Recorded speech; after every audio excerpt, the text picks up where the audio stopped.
Bem, deixa eu ver os assuntos. Defesa Civil, barragens,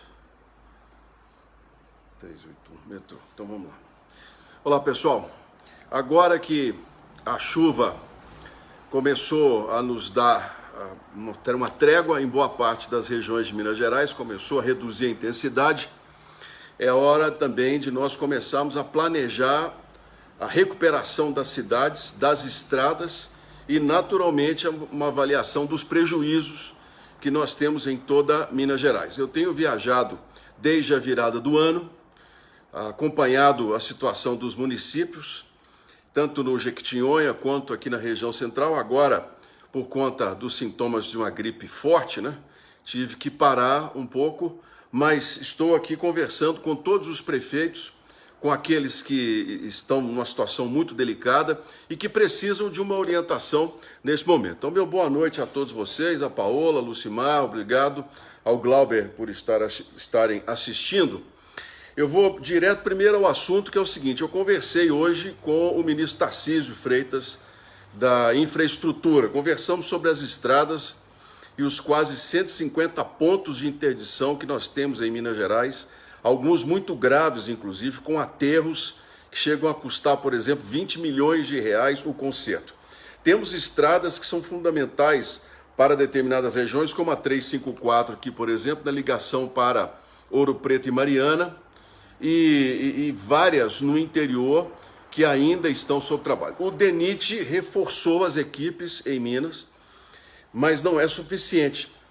Nós temos vários pontos de interdição e ainda é muito bom que você que vá viajar procure saber como está a situação do destino em que você está indo. Mas alguns pontos eu quero trazer para vocês aqui, dentro da minha atribuição junto ao governo federal como senador por Minas Gerais. Primeiro, conversei com o ministro Tarcísio sobre a questão do orçamento para o conserto das estradas.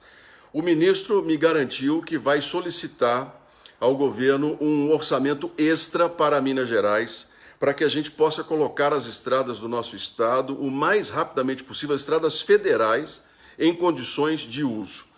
Eu expliquei ao ministro a situação do DENIT, tem trabalhado muito aqui, não posso reclamar em absolutamente nada do departamento, tem feito um esforço muito grande, todos os servidores, mas é insuficiente pela quantidade de demandas. Então ficou decidido, gente, que o Ministério vai criar um grupo de trabalho, a partir já de amanhã.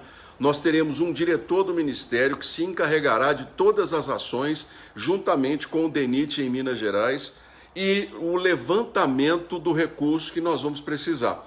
Primeiro nós temos que baixar a água tem que ir embora, para a gente fazer uma avaliação das estradas, do prejuízo e do que é que precisa para que possa ser consertado. Mas isso já está sendo providenciado. Portanto, você que mora no interior, está com alguma rodovia federal interditada, nós teremos esse grupo de trabalho específico para Minas Gerais e que vai usar um orçamento também para que a gente possa fazer o mais rapidamente possível o conserto das rodovias federais em nosso estado.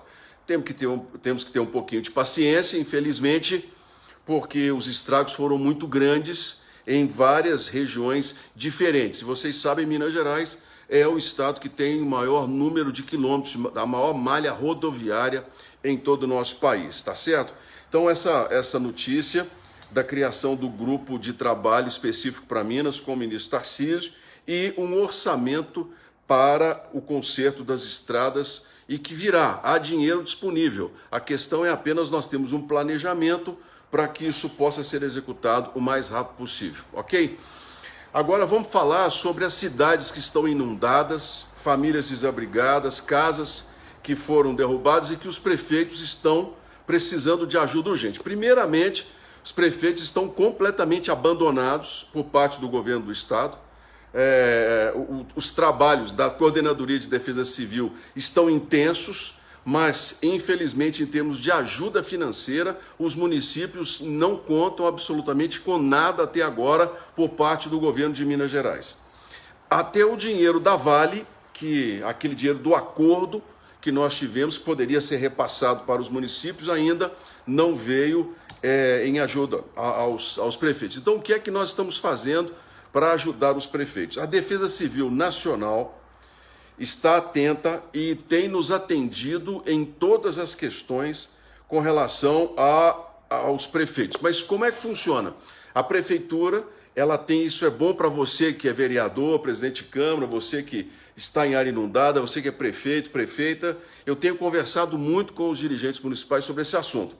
A Defesa Civil Nacional, ela tem na internet um formulário simplificado. Isso foi simplificado de muitas maneiras. A prefeitura entra, coloca lá os estragos e o gasto imediato que ela tem que ter, cesta básica, assistência social, e os engenheiros da prefeitura fazem um pequeno laudo, assinam junto com a prefeitura também, o prefeito coloca lá, ou o secretário, as fotos, tudo aquilo que realmente está gerando problemas nas cidades, pontes que caíram e estradas que estão interditadas, precisa atender famílias, a prefeitura às vezes está com escolas cheias, ginásio. Então, feito esse relatório na Defesa Civil Nacional, simplificado, mas com todas as informações, o decreto municipal tem que ser reconhecido pelo governo do estado. E isso é que está sendo o problema. O governo está demorando até 3 semanas para poder confirmar. Eu espero que façam um decreto único, que seria muito melhor. E com esse decreto, o prefeito pode acessar as verbas que nós temos da Defesa Civil Nacional. Se você me perguntar assim, como foi perguntado outro dia, quanto tem, senador? O dinheiro que for necessário para assistência social. Nós temos tido por parte do governo federal em Minas muito boa vontade em ajudar os prefeitos. Eu estive pessoalmente no Jequitinhonha, estive lá. Pela primeira vez na história, nós tivemos 2 ministros visitando uma região que é historicamente esquecida em Minas Gerais, 2 ministros.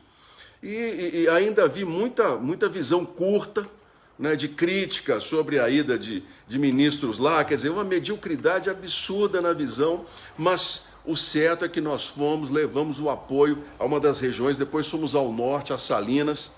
Quero deixar aqui o meu abraço ao prefeito Quinca, ao prefeito Gobira de Almenara, que nos receberam muito especialmente. Então, com esse trabalho junto ao governo federal, há muito boa vontade para atender os municípios mineiros. Mas como é dinheiro público, gente, tem que seguir uma regra para que ele possa ser fiscalizado e a prestação de contas acontecer. Então você vai ter a prefeitura que decreta estado de emergência, o governo do estado reconhece, e isso está demorando muito, e logo em seguida o dinheiro é liberado. Nós já temos quase 70 milhões de reais liberados para os municípios que conseguiram preencher toda a documentação. Portanto, se você mora em algum município atingido, aí, boa noite, Leninha, muito obrigado pela presença aqui, obrigado, Wesley, também, Maria Aparecida, um abraço a vocês. Então, se você mora em um dos municípios atingidos, Rio Piracicaba, Ponte Nova, agora Governador Valadares, nos preocupa muito, porque apesar de que amanhã a tendência é de que o Rio Doce volte a baixar, mas há áreas muito inundadas em Valadares, mas as prefeituras podem acessar esse recurso do governo federal para assistência social de imediato, tá bem? Desde que todas as regras sejam cumpridas. Eu tenho conversado diariamente com o coronel Alexandre Lucas, que comanda a Defesa Civil Nacional, pedindo a ele as prioridades no atendimento aos prefeitos. Por exemplo, Janaúba hoje preencheu, colocou tudo lá, a documentação, já está sendo analisada para que a gente possa ajudar na liberação o mais rapidamente possível.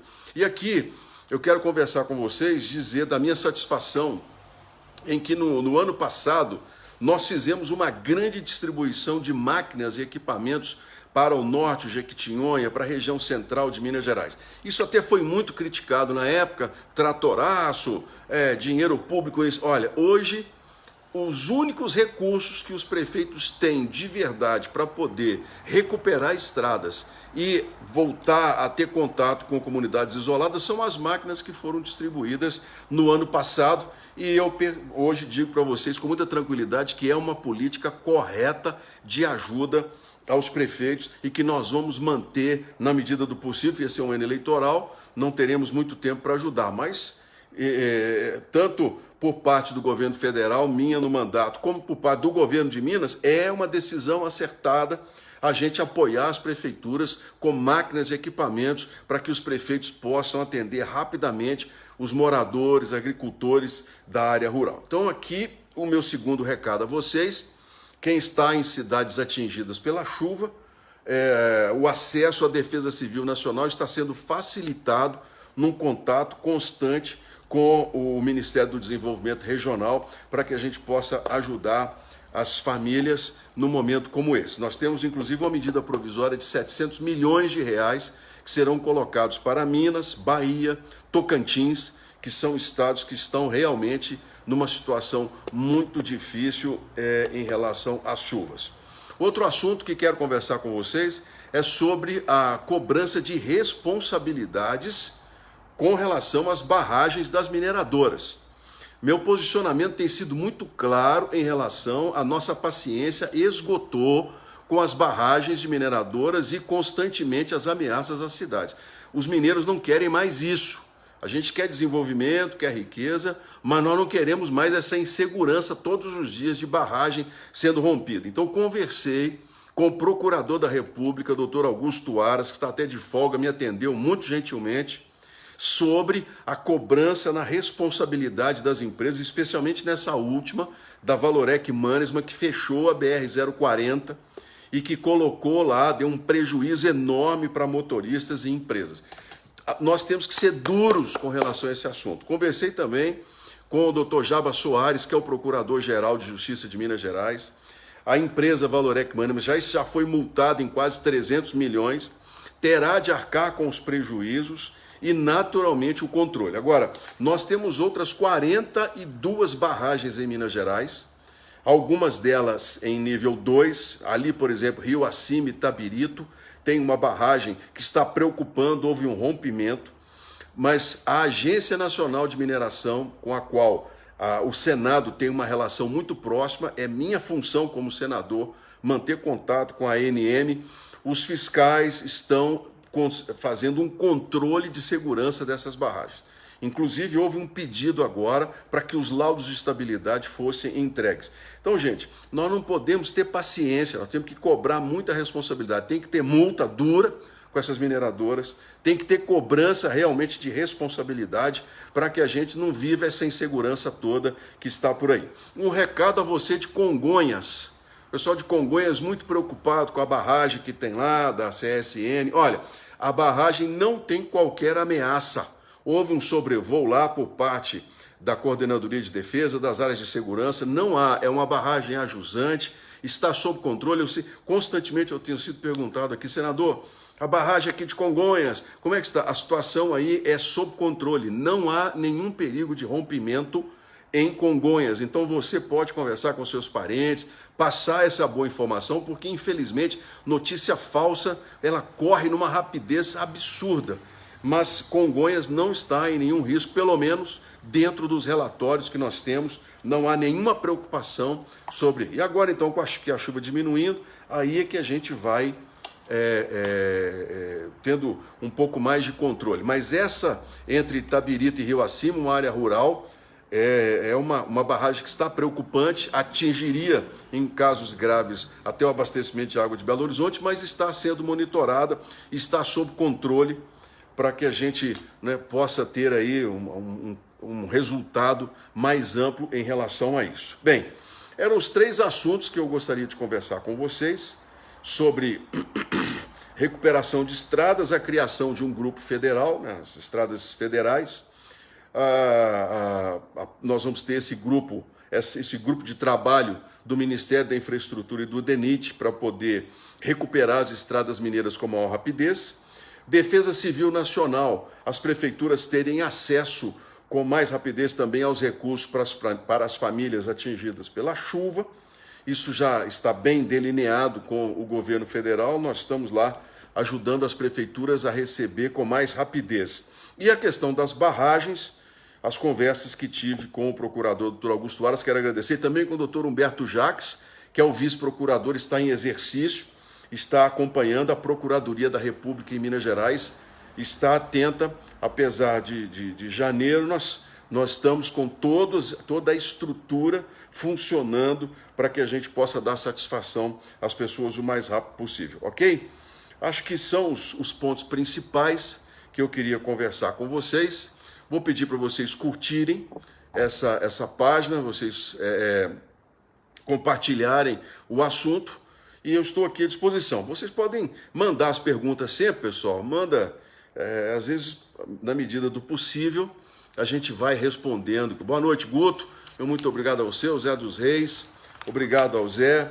Nós estamos, falamos aqui sobre os 3 principais pontos para Minas Gerais, que é a recuperação de estradas, que é um problema sério, a questão das prefeituras e o atendimento às famílias, e agora também sobre as barragens e as mineradoras, que nós temos que cobrar muita responsabilidade delas, e chega, a nossa paciência esgotou. Tá bem, gente? Jefferson, meu muito obrigado a vocês, ao Giovanni também, Deus te abençoe grandemente. Queria estar aí com vocês em Juiz de Fora, não pude, né? A gripe não deixou, a Zélia também, mas estou aqui agradecendo a Deus pela vida de cada um. Muito obrigado, Zélia. Pessoal, podem, por favor, curtir. A Thaís, obrigado, Thaís. Meu boa noite a vocês. Rafael, um abração. Sul de Minas também, com muita preocupação. Ô, Joniel, que bom. Muito obrigado a você, Joniel, pela presença aqui em todos nós. Ao Carlos Elísio, obrigado. Isso, Carlos, esses recursos da Defesa Civil Nacional, eles estão acessíveis, basta que os prefeitos preencham corretamente, né, toda a documentação, porque, como eu disse, é dinheiro público, a gente tem que fiscalizar, não dá para liberar de uma maneira irresponsável, porque depois isso gera um problema sério de prestação de contas, né? Mas os prefeitos terão. E muito obrigado, pessoal de Ferros, obrigado, MDB, ao Carlos, a vocês aí, estamos juntos nesse trabalho.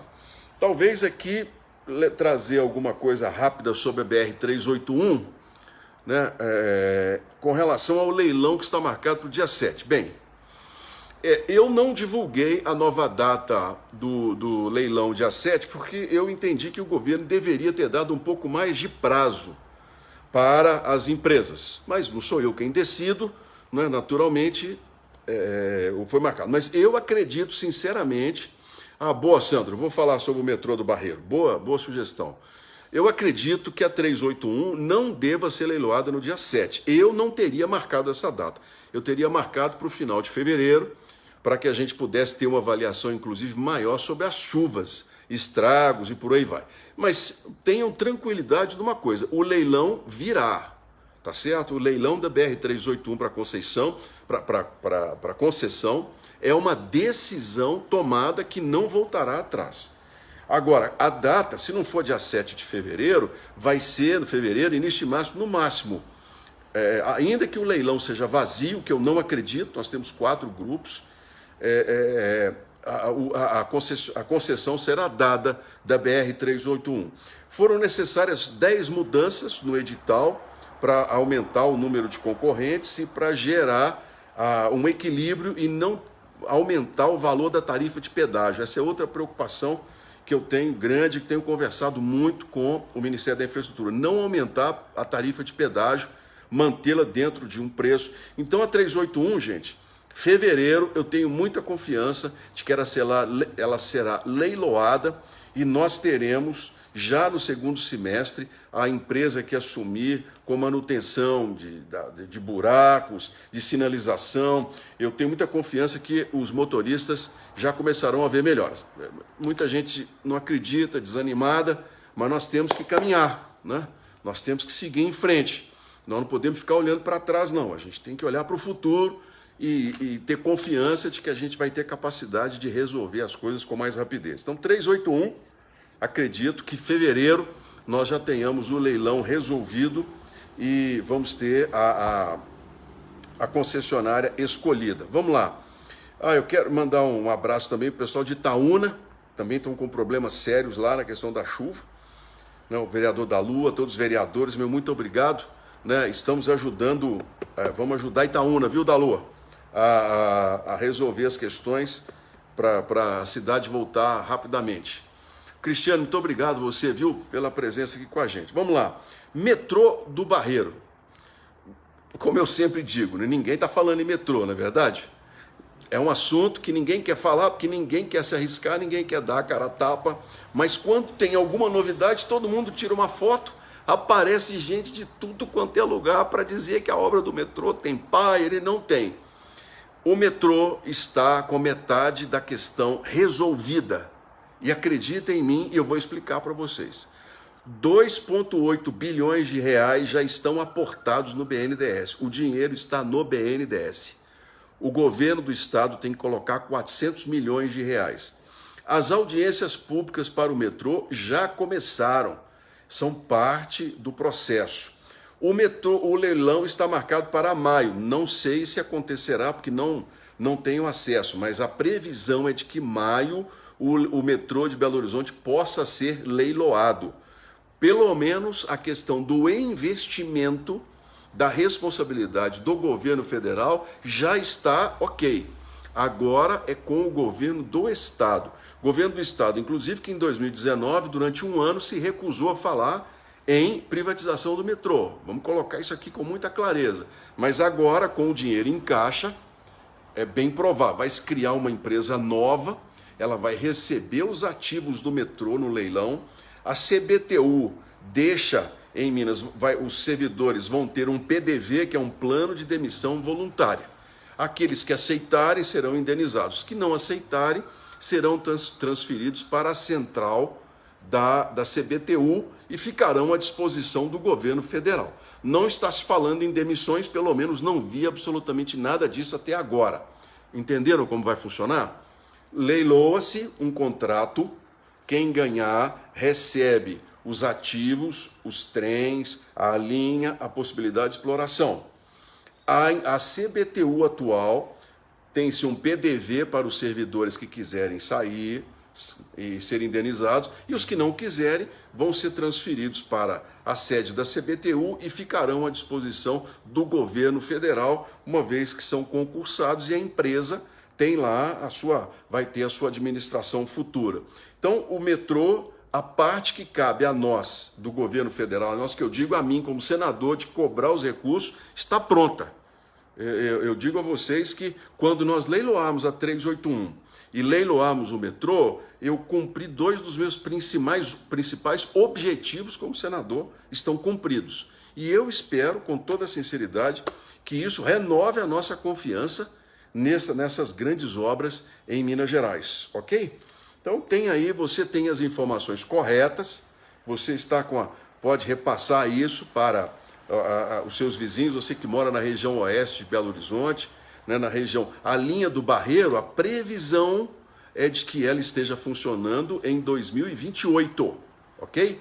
Daqui a 6 anos, portanto, é a previsão contratual para que a linha do Barreiro esteja funcionando. Isso está num contrato, isso está no que foi definido no plano de privatização do metrô de Belo Horizonte. E eu tenho muita confiança de que a gente resolva isso no primeiro semestre. Se não resolver, no segundo não resolve. Porque o segundo vem eleição, período eleitoral, aquela confusão toda. Vocês sabem que aí o país, né, ele infelizmente para até por questões legais. Existe uma série de restrições sobre isso. Ok, pessoal? Então, a Frane, meu abraço, ao Rodrigo, meu muito obrigado. Se puderem curtir mais uma vez a página, quem não curtiu, e a Helena, muito obrigado, Helena, e fazer o compartilhamento, né, para que a gente possa ter as informações importantes sobre Minas Gerais divulgadas com mais tranquilidade. Porque eu nunca vi tanta informação falsa. É impressionante. Constantemente aparece aqui alguém, às vezes até criticando, xingando, uma coisa que ouviu. Quando a gente pede à pessoa, olha, faz o favor, verifica onde é que foi que a gente quer resolver, aí não aparece, por quê? Infelizmente vão... Muito obrigado, Cida, estamos melhorando aqui. A gripe me impediu de sair e continuar visitando as cidades como eu estava fazendo e gostaria ainda nessa primeira quinzena em que a chuva atingiu com força. Agora vamos falar uma coisa, vou repetir aqui um posicionamento que eu a vida toda tive. Chuva não castiga. Chuva é bênção. Chuva em Minas Gerais, gente, não é novidade. Chove todos os anos e tem que chover. Quando não chove em Minas Gerais, aí é que é preocupante. Por quê? porque você tem falta de energia elétrica, você tem escassez hídrica. Então deixa chover. O problema é que nós não nos planejamos para conviver com a chuva. O atual governo de Minas Gerais não se planejou, inclusive com os alertas da meteorologia. Os alertas diziam, vai chover forte em tal região. Não fizeram nada. A chuva chegou lá e fez os estragos. Aí a gente só conserta, só sai remendando.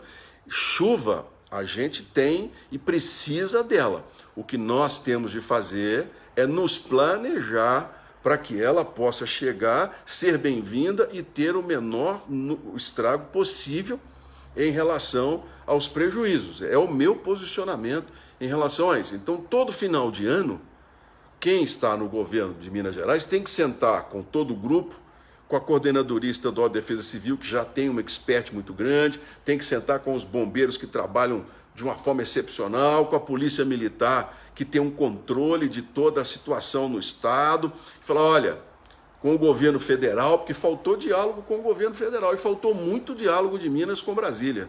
Fala, olha, chama os senadores, chama os deputados, fala, senhores, vai chegar o período de chuva e nós precisamos estar atentos aqui para atender as regiões. Olha, qual é a região? Vai chover muito em tal área, no sul de Minas. Então vamos começar a manter as atenções para o sul de Minas. Olha, vai chover muito na Zona da Mata, Ponte Nova sempre chove, nós temos um problema ali, né, Matipó, a gente tem um problema em Valadares, porque o doce ele vem. Então vamos planejar. É isso que falta muito aqui em nosso país. Aqui a gente é acometido pelos problemas rápido, ele chega, a gente dá uma solução rápida, meio que o voo da galinha, e daí a pouquinho a gente não está fazendo absolutamente nada. Então a minha visão é a visão do planejamento. Foi isso que eu fiz nesses 3 anos como senador no planejamento da 381 e do metrô.